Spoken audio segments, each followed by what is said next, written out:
সংশোধিত ওয়াকফ আইনের বিরোধিতায় দেশজুড়ে শুরু হয়েছে বিক্ষোভ। তালিকায় রয়েছে পশ্চিমবঙ্গ। একাধিক সংখ্যালঘু সংগঠন এই সংশোধিত ওয়াকফ আইনের বিরোধিতায় রাস্তায় নেমেছে। এই সংশোধিত ওয়াকফ আইন অবিলম্বে প্রত্যাহারের দাবি তুলেছেন রাজ্যের গুরুত্বপূর্ণ মন্ত্রী সিদ্দিকুল্লাহ চৌধুরী। এখানেই শেষ নয়, তিনি কলকাতাকে অবরুদ্ধ করে দেওয়ার হুঁশিয়ারি দিয়েছেন। এই সংক্রান্ত সিদ্দিকুল্লাহ চৌধুরীর একটি বক্তব্য সোশ্যাল মিডিয়ায় ভাইরাল। এই ভিডিওটি শেয়ার করেছেন বিজেপি নেতা অমিত মালভিয়া। তিনি তার এক্স হ্যান্ডেলে ভিডিওটি শেয়ার করেছেন। যদিও এই ভিডিও সত্যতা যাচাই করেনি আজ তাক বাংলা। ভিডিওটিতে রাজ্যের মন্ত্রী সিদ্দিকুল্লাহ চৌধুরীকে বলতে শোনা গিয়েছে, কলকাতাকে যদি জ্যাম করে বলতাম তাহলে 50টি জায়গা 2000 করে বসে যেতাম। সেটা এখনো হয়নি, পরে কিন্তু হবে। বলে করব, বলে প্রথমে জেলাকে একটু টাইট করি, এরপর কলকাতার 50টি জায়গা 10,000 করে কত লাগবে। এরা আসবে, কলকাতায় বসে চিড়ে গুড় বাতাসা মুড়ি খাবে আর একটু বসবে, কিছু করতে হবে না। সেই ভাইরাল বক্তব্যটা একবার শোনাবো আপনাদের। কলকাতাকে যদি বলতাম জ্যাম করব তো 50টা জায়গায় 2000 করে বসে যেতাম। সেটা এখন হয়নি, পরে কিন্তু হবে।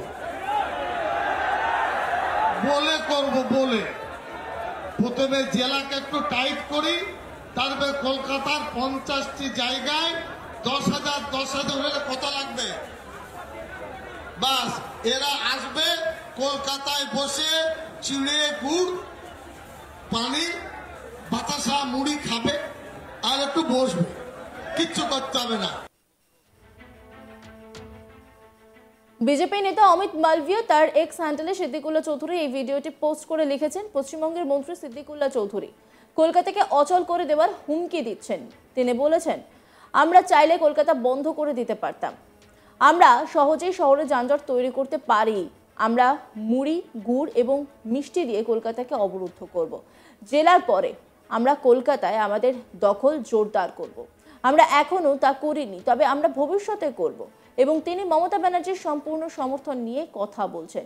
অমিত মালভিয়ার শেয়ার করা ভিডিও প্রসঙ্গত, হুগলির ফুরফুরা শরীফের বরিষ্ঠ পীরজাদা তোহা সিদ্দিকী পার্লামেন্টে ওয়াকফ অ্যামেন্ডমেন্ট বিল পাস হওয়ার পর কড়া ভাষায় সুর চড়িয়েছিলেন।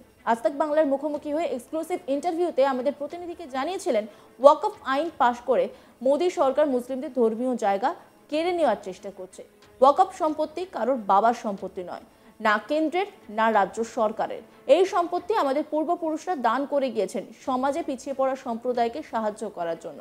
পাকিস্তানে যতটা জায়গা ভারতে ওয়াকফের ঠিক ততটা জায়গা আছে।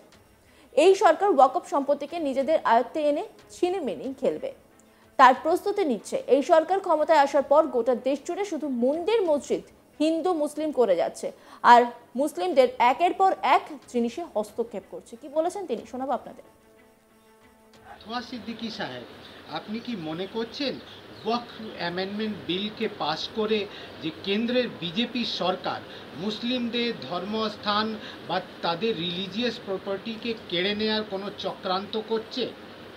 100%, এতে কোনো সন্দেহ নেই। আমাদের দুটো কালো দিন গেল। একটা হচ্ছে যেদিন বাবরি মসজিদ ভেঙে দেওয়া হলো এবং বাবরি মসজিদ ভাঙার পরে যেখানে রাম মন্দির করা হলো, এটা আমাদের কালো দিন গেছে। আর এই দিনটা আমাদের কালো দিন গেল যেদিন ওয়াকফ বিল সংশোধনে যে পাস করলো, আমাদের খুব দুঃখের দিন গেছে।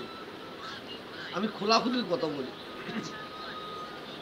ওয়াকফ সম্পত্তিটা কোনো কারো বাবার সম্পত্তি নেই, কেন্দ্রীয় সরকারের বাবার সম্পত্তি নেই, রাজ্য সরকারের বাবার সম্পত্তি নেই। ওয়াকফ সম্পত্তি হচ্ছে মুসলমান কওমের, মুসলমান জাতির বাবার সম্পত্তি। আমাদের পূর্বপুরুষরা, আমাদের বাপ দাদু 14 পুরুষরা ওয়াকফ সম্পত্তি দান করে গেছে অসহায়, অনাথ, বেওয়া, পিছিয়ে পড়া মানুষদের টেনে তোলার জন্য। সব দিক দিয়ে, শিক্ষা দিক দিয়ে বলুন, যে কোনো দিক দিয়ে আপনি ধরতে পারেন, এই ওয়াকফ সম্পত্তিটা দান করেছে তার একটাই কারণ, কোনো মুসলমান যারা পিছিয়ে আছে ওয়াকাফ সম্পত্তি তাদের ডেভেলপ করা, তাদের উন্নতি করা। সেই জন্য এই ওয়াকাফ সম্পত্তি ওয়াকাফ দান করে গেছে। একটা পাকিস্তান মিলিয়ে যতটা জায়গা, আমি একজন কালকে একজন বড় জজ সাহেবের সঙ্গে আলোচনা করেছি, জাস্টিস তার কাছ তো শুনেছি, একটা পাকিস্তান মিলিয়ে যতটা জায়গা আছে ভারতবর্ষে ততটা জায়গা ওয়াকাফ সম্পত্তি আছে। এই সরকার ওয়াকাফ সম্পত্তিকে নিজের আয়ত্ত নিয়ে এই সরকার সে ওয়াকাফ সম্পত্তিগুলোকে ছিনিমিনি খেলবে সেই প্রসেস নিয়েছে। আমি এবং সারা ভারতবর্ষের মানুষ জানে এই সরকার ক্ষমতায় আসার পরে এই সরকারের কাজ কি। এই সরকারের কাজ হচ্ছে ভারতবর্ষের উন্নয়ন। এই ভারতবর্ষে কোটি কোটি ছেলেমেয়েরা উচ্চশিক্ষায় শিক্ষিত, কিন্তু তারা জব পাচ্ছে না, চাকরি পাচ্ছে না। কোটি কোটি ছেলেমেয়েরা তারা কাজ পাচ্ছে না, তাদের জন্য কলকারখানা করে কাজ যাতে কীভাবে ব্যবস্থা করা যায় এ না করে এই সরকার ক্ষমতায় আসার পরে মন্দির মসজিদ হিন্দু মুসলমান এইটি করে যাচ্ছে। বিশেষ করে একটার পর একটা মুসলমানদের প্রত্যেকটা জিনিসে হস্তক্ষেপ করছে। মাদ্রাসা, মসজিদ, ঈদগাহ, নামাজ পড়বো, আমরা একটু ভালো খাবো, প্রত্যেক জিনিসে হাতা মারছে সরকার। এই সরকারের লজ্জা হওয়া দরকার, বিজেপি সরকারের লজ্জা হওয়া দরকার। আমাদের ভারতবর্ষের মসজিদগুলো এরা ভাঙছে মিথ্যা ইলজাম দিয়ে। আর এই সরকার যখন দুবাই যাচ্ছে, সৌদি যাচ্ছে, এই সরকারকে তারা জায়গা দিয়ে মন্দির করার সুযোগ করে দিচ্ছে। কি মজার ঘটনা! এই জায়গায় এই ভারতবর্ষের মুসলমানদের প্রতি অত্যাচার, জুলুম, মুসলমানদের মসজিদগুলো ভেঙে চুরমার করে দিচ্ছে। হ্যাঁ, আর এই সরকার আবার অন্য দেশে গিয়ে জায়গা নিয়ে মন্দির করছে, তারা কত সুযোগ দিচ্ছে। আমরা ভারতবর্ষের মানুষ যখন এই ভারত থেকে পৃথিবীর বহু জায়গায় আমি বহু দেশে গেছি, আমি যখন গিয়ে বলি না আমি ইন্ডিয়া, একটা সময় যেতাম তো, ইন্দিরা গান্ধীর সময় যেতাম, আরও অন্য অন্য প্রধানমন্ত্রীর সময় যেতাম, তখন আমরা গর্ব করে বলতাম আমরা ইন্ডিয়ান, এবং তারা আমাদের দেখে খুব খুশি হতো।